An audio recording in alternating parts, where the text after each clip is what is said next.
Another beautiful rainy season day in Thailand, and one of my many problems is that I usually go everywhere on a motorcycle much too fast.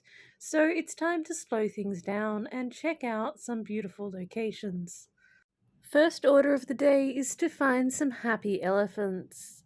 Now, I have no intention of supporting elephant projects which are not looking after the elephants in the best way possible.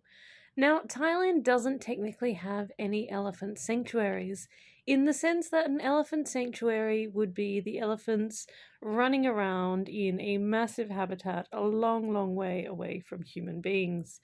But Asian elephants have been domesticated for centuries, and their wild habitat is severely limited these days.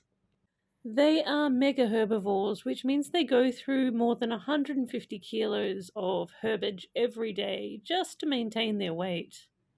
And left to their own devices, they would normally cover 50 to 60 kilometers a day. So that gives you a little bit of an idea of just how much wild habitat is required for elephants to live the way they would naturally in the wild. But having said that, there are plenty of ethical elephant homes like this one where you see the elephants are not being ridden, they're not being bullied, they're not being exploited, and they seem to be having an alright time. In a place like this, visitors are invited to bathe the elephants, to help take care of them, to feed the elephants, to prepare vitamin supplements for the elephants, and that sort of thing. So it's an opportunity for people to get close to the elephants, but in as ethical a way as possible. Having said that, later on the same day, we did come across another elephant camp, and it was not so great. I'm not going to give the specifics or identify the elephant camp, but suffice to say that the animals were really skinny and they were distressed. They didn't have enough area to roam around, and it was just a really bad thing to see.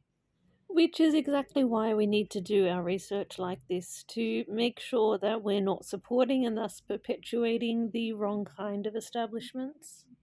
Having said that, I'm acutely aware that COVID has been a real problem for the elephant parks around Chiang Mai. So obviously the tourists stopped coming, and then there was no money for elephant food. And like I mentioned, elephants eat a lot.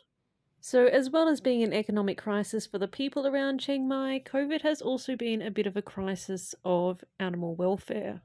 It has been really nice to see the return of visitors over the last few months. We're heading higher up into the mountains now to Doi Intanon, which is the tallest mountain in Thailand. And as you can see, some of the ecosystems up here are absolutely gorgeous. This is the fern garden at one of the royal projects.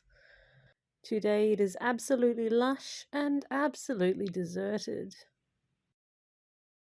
The rest of the trip was characterized by glorious green rice paddies and soaring mountains. Far northern Thailand is just so beautiful and so peaceful.